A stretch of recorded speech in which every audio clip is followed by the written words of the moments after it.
അസ്സലാമലൈക്കും, welcome back to YouTube channel. ഇന്ന് കോഴിക്കോടേക്ക് നമ്മൾ ട്രിപ്പ് പോവാണ് കേട്ടോ. ഒരു 1 ഡേ ട്രിപ്പ്, അതായത് രാവിലെ പോകുന്നു, രാത്രി തിരിച്ചെത്തുന്നു, ആ രീതിക്ക് ട്രിപ്പ് പോവുക. അപ്പോൾ ഞങ്ങൾ ഇവിടെ നിന്ന് ഒരു 7:30 മണിക്കാണ് പോയത്. അപ്പോൾ പോകുന്ന വഴി പടിഞ്ഞാത്രയിൽ നിന്ന് ഇപ്പോൾ എൻ്റെ അനിയനും ഓരോ വൈഫും മക്കളൊക്കെ ഉണ്ടായിരുന്നു. അവിടുന്ന് അവരെ എടുത്തിട്ടാണ് പിന്നെ ഞങ്ങൾ കോഴിക്കോടേക്ക് പോയത്. അപ്പോൾ എവിടെ പോകും എന്നുള്ള 2 ദിവസം ആലോചിച്ചിട്ട് എന്താ പറയുക, ഒരുപാട് ദൂരമാകുമ്പോൾ നമ്മളവിടെ സ്റ്റേ ചെയ്യണം. അതിനുള്ളൊരു സാഹചര്യം അല്ലാത്തത് കൊണ്ട് നമ്മൾ കോഴിക്കോടൊക്കെ അങ്ങ് ഫിക്സ് ആക്കിയിട്ടാണ്. പിന്നെ ഞങ്ങൾ ഒരു 12:30 ആയപ്പോഴാണ് പ്ലാനറ്റോറിയത്തിലെത്തിയത്. അപ്പോൾ അവിടെ ടിക്കറ്റൊക്കെ എടുത്തിട്ട് കുറച്ചേരം മക്കൾ ആ പാർക്കിലൊക്കെ ഒന്ന് കളിച്ചിട്ട് ഒരു 1:50 ആകുമ്പോൾ തിരിച്ചെത്താൻ പറഞ്ഞു. അപ്പോൾ നമ്മൾ ഫുഡ് കഴിക്കാൻ വേണ്ടി പോയി. അപ്പോൾ അവിടെയുള്ള അടുത്തുള്ളൊരു ഹോട്ടലിലാണ് പോയത്. ഞങ്ങൾ അൽഫാമും മന്തിയാണ് പറഞ്ഞിട്ടുള്ളത്. അടിപൊളിയായിരുന്നു. വിശന്നിട്ടാണോ എന്താണെന്നറിയില്ല, അടിപൊളി ഫുഡായിരുന്നു കേട്ടോ. മക്കളും ഞങ്ങളൊക്കെ നന്നായിട്ട് ഫുഡ് കഴിച്ചിട്ടുണ്ട്. അവിടെ ടിക്കറ്റ് എടുത്തിട്ട് നമുക്ക് പുറത്തിറങ്ങാം, എന്നിട്ട് സമയമാകുമ്പോൾ കയറിയാൽ മതി. അപ്പോൾ ആ ഒരു രീതിക്ക് ഭക്ഷണം കഴിച്ചിട്ട് വന്നോളാൻ പറഞ്ഞപ്പോൾ അങ്ങനെ ഞങ്ങൾ അവിടുന്ന് പുറത്തിറങ്ങിയിട്ട് ഭക്ഷണമൊക്കെ കഴിച്ചിട്ട്, അല്ലാണ്ട് അത്രയും നേരം അവിടെ നിൽക്കുമ്പോൾ പിന്നെ എല്ലാ ഷോയും കഴിഞ്ഞാലേ നമ്മൾ ഇറക്കുള്ളൂ. അപ്പോൾ പിന്നെ വല്ലാണ്ട് വിശന്ന് തോന്നിയിട്ട് നമ്മൾ ഭക്ഷണം കഴിച്ചിട്ട് തിരിച്ചെത്തി. പിന്നെ അവിടെയുള്ള കാഴ്ചകളൊക്കെ ഇങ്ങനെ കണ്ടിട്ടാ. പിന്നെ അവിടെ കുറച്ച് ഒരു 3-4 ഇങ്ങനെ അക്വാറിയത്തിൽ മീനും കാര്യങ്ങളൊക്കെ ഉണ്ട്, അതൊക്കെ കണ്ട്. പിന്നെ പഠിക്കാനുള്ള ഒരുപാട് കാര്യങ്ങളുണ്ട് കേട്ടോ അവിടെ. നമ്മൾ കടലിലായാലും ഭൂമിയിലുള്ളതായാലും അങ്ങനെയുള്ള ആകാശത്തിൻ്റെ കാഴ്ചകൾ, അങ്ങനെ എല്ലാതും ഉണ്ട്. കാരണം പ്ലാനറ്റോറിയം എന്ന് പറയുന്നത് ശാസ്ത്രപരമായിട്ടുള്ളൊരു എന്താ പറയുക, കാണാനും പഠിക്കാനുള്ളൊക്കെ ഒരു ഇതാണ്. അപ്പോൾ കുട്ടികളെ കൊണ്ട് പോയാൽ എന്താ പറയുക, അവർക്ക് ഇതുവരെ കാണാത്ത കാഴ്ചകളൊക്കെ കണ്ടും അറിഞ്ഞും പിന്നെ അവിടെ നിന്ന് ഇങ്ങനെ പറഞ്ഞു തരാനും അതൊക്കെ കണ്ടറിഞ്ഞും തൊട്ടറിഞ്ഞും ഒക്കെ അനുഭവിക്കാനും പഠിക്കാനുള്ള ഒരുപാട് സംഗതികളുണ്ട്. പിന്നെ നമുക്ക് അവിടെ നിന്നൊരു കപ്പൽ ഓടിക്കാനുള്ളൊരു ഇതൊക്കെ ഉണ്ട് കേട്ടോ. അതൊക്കെ ട്രൈ ചെയ്തു, പക്ഷെ നടന്നില്ല, എനിക്കെന്തോ ആയില്ല. പിന്നെ നമ്മളെ ബീച്ചിൻ്റെ ഒരു അവിടെ ഇങ്ങനെ ഒരു ഡെമോ ഉണ്ടാക്കി വെച്ചിട്ടുണ്ട് കേട്ടോ. ശരിക്കും അതും പഴയ കാലത്തൊരു കറുത്തമ്മ കണ്ടില്ലേ, അതിൽ എഴുതി വെച്ച് അങ്ങനത്തെ ഒരു ഇതൊക്കെ നമ്മൾ പഴയ സിനിമയൊക്കെ, ചെമ്മീൻ സിനിമയൊക്കെ ഓർമ്മ വന്ന്. പിന്നെ അവിടെയൊക്കെ ഇങ്ങനെ ചുറ്റിക്കണ്ട് ഞങ്ങൾ മറ്റേ ആകാശക്കാഴ്ച കാണാൻ വേണ്ടിയിട്ട് ഉള്ളിൽ കയറി. നമുക്ക് അത് തുടങ്ങുന്ന വരെ അവിടെ ഫോണ് ഓണാക്കാൻ പറ്റുള്ളൂ. അത് തുടങ്ങുന്നതിൻ്റെ മുമ്പേ തന്നെ പറയും ഓഫാക്കി വെക്കാൻ.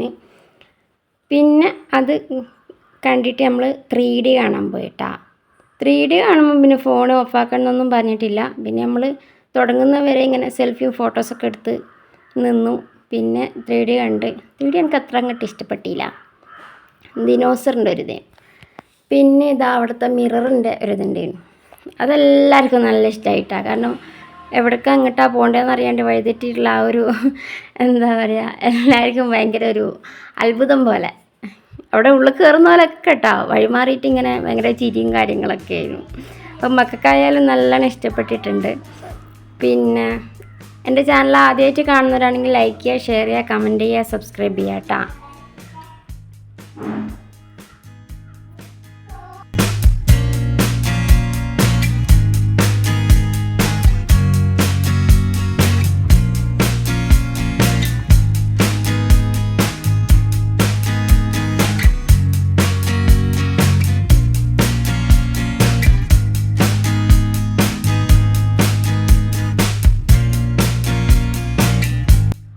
പ്ലാനറ്റോറിയത്തിലെ വീഡിയോസ് അങ്ങനെ കുറച്ച് എടുത്തിട്ടുള്ളൂ. അത് കഴിഞ്ഞിട്ട് പിന്നെ ഞാൻ എടുത്തിട്ടില്ല.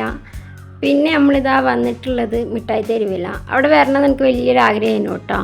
കാരണം യൂട്യൂബിൽ മിഠായി തെരുവ് അടിച്ചാൽ ഭയങ്കരമായിട്ട് എന്താ പറയുക, അവിടെ ഓഫർ, ഇവിടെ ഓഫർ, അവിടെ 10 രൂപ 100 രൂപ അങ്ങനെ കണ്ടിട്ട് കോഴിക്കോട് വരുന്നുണ്ടെങ്കിൽ മിഠായി തെരുവിൽ ഉറപ്പായിട്ടും പോകണമെന്നും പറഞ്ഞിട്ട് പോയിട്ടുള്ളൊരു സ്ഥലമാണ് ഞാനിത് കേട്ടോ. പക്ഷേ എനിക്ക് അവിടെ എല്ലാതൊന്നും ഭയങ്കര വിലക്കുറവിലും കണ്ടില്ല. പക്ഷെ ഫാൻസി ഐറ്റംസൊക്കെ 5 രൂപ 10 രൂപ അങ്ങനെ 20 രൂപക്ക് കമ്മലൊക്കെ അടിപൊളി കമ്മലൊക്കെ ഉണ്ട് കേട്ടോ. പിന്നെ ഞാനവിടുന്ന് ടോപ്പ് എടുത്തിട്ടുണ്ട് മക്കൾക്ക് വീട്ടിൽ നിന്ന് ഇടാനുള്ള ഡെയിലി വെയർ. ഞാനും അങ്ങനെ എടുത്തിട്ടുള്ളത് 500 രൂപക്ക് 3 ടോപ്പൊക്കെ ഇട്ടിട്ടുണ്ട്.